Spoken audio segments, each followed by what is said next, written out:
नमस्कार साथियों, आप देख रहे हैं हिट फिट न्यूज़ टीवी और मैं हूं हरनाम सिंह बड़वाल।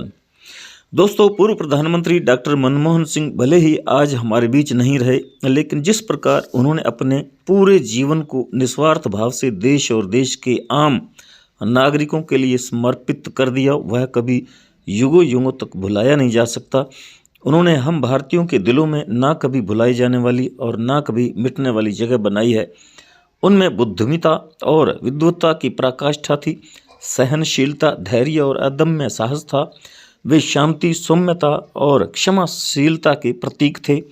उनमें वसुधैव कुटुंबकम के वे तमाम गुण और मर्यादाएं थीं जिनकी हमारे वेदों, पुराणों, धर्मों और महान संतों के ग्रंथों और महाकाव्यों में परिलक्षित होती है। उनके जीवन काल में विरोधियों और उनके प्रतिद्वंदियों ने चाहे उन्हें कितना भी बातों से, विचारों से, आरोपों से या अभद्र टिप्पणियों से अपमानित किया हो या करने का हर संभव प्रयास किया हो, लेकिन डॉक्टर मनमोहन सिंह एक ऐसी महान शख्सियत थे जिन्होंने कभी पलटकर क्रोधवश जवाब नहीं दिया। वे चाहे देश के आरबीआई के पद पर रहे या नरसिम्हा राव की सरकार में वित्त मंत्री के पद पर रहे या 2004 से 2014 तक देश की यूपीए सरकार में प्रधानमंत्री के पद पर रहे, उन्होंने हमेशा तमाम तरह के विरोध और आलोचनाओं के बावजूद देश और देश के नागरिकों के हित में निर्णय लिए और धरातल पर उतारा। गुस्सा और बदले की भावना उनके चरित्र का हिस्सा नहीं थे। उनके कार्यों और सोच से भले ही कभी किसी को आभास नहीं हुआ होगा कि उनमें असीम दूरदर्शिता थी, लेकिन बीते 10 वर्षों ने डॉक्टर मनमोहन सिंह के समर्थकों, विरोधियों और देश के सामान्य नागरिकों को जरूर एहसास करा दिया है कि उनकी गहरी सोच और दूरदर्शिता ही थी कि उन्होंने देश को एक नई दिशा दी, देश को वैश्विक आर्थिक मंदी के दौर से बाहर निकाला, देश में आर्थिक सुधारों के लिए क्रांतिकारी और प्रभावशाली योजनाओं का सृजन किया, जिनमें सूचना का अधिकार, शिक्षा एवं रोजगार का अधिकार, आधार कार्ड का अधिकार, मनरेगा और अमेरिका से परमाणु बिजली उत्पादन हेतु समझौता, अमेरिका से परमाणु संधि का यूपीए की सहयोगी कम्युनिस्ट पार्टी ने भले ही विरोध किया था और सरकार गिराने की धमकी दी थी, फिर भी डॉक्टर मनमोहन सिंह अपने मंतव्य पर अडिग रहे और आखिरकार वे सरकार बचाने और अमेरिका से परमाणु संधि संपन्न कराने में कामयाब रहे। डॉक्टर मनमोहन सिंह बचपन से ही एक मेधावी छात्र थे, तभी वे महान बन पाए। वे एक मध्यम वर्गीय परिवार से थे जिन्होंने अपनी प्रारंभिक शिक्षा के बाद ऑक्सफोर्ड और हार्वर्ड यूनिवर्सिटी से अर्थशास्त्र में पीएचडी की डिग्रियां हासिल की। आज उनके परलोक जाने के बाद पूरी दुनिया के राष्ट्राध्यक्ष श्रद्धांजलि संदेश भेजकर एक महान अर्थशास्त्री, प्रधानमंत्री और विश्व नेता खो देने की बात कर रहे हैं।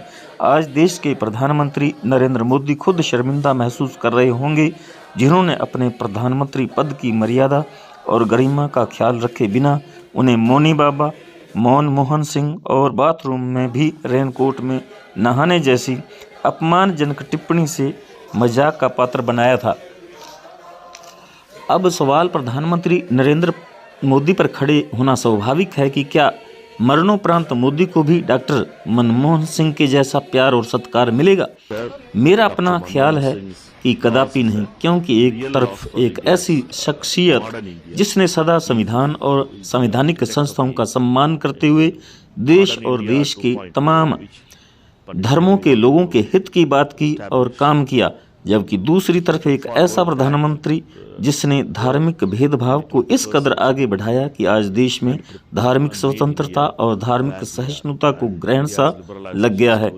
पारस्परिक विश्वास और आपसी भाईचारे का स्थान नफरत और शत्रुता ने ले लिया है, और इन सब का जिम्मेदार कौन है बताने की जरूरत नहीं, आप सब जानते हैं और जनता जनार्दन भी जानती है। तो साथियों, हमारा ये वीडियो आपको कैसा लगा कमेंट बॉक्स में जरूर लिखकर बताइएगा।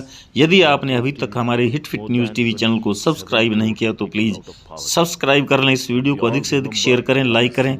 आपका बहुत बहुत शुक्रिया, धन्यवाद, राम राम, सत श्री अकाल। Remain a king in the hearts of people, and the middle class, which has grown from 91 to this level, needs to understand that the growth story was possible because of a visionary leader like Dr. Manmohan Singh, and we all remember him today on the day when we are going to pay our last condolences in the party office in Indian National Congress office in Akbar Road. We all will always remember his contribution to country as well as to the people of India.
बहुत पहले कहा था कि इतिहास मुझे media से ज्यादा संवेदनशीलता से गढ़ेगा और उसका सच आज देश के सामने है।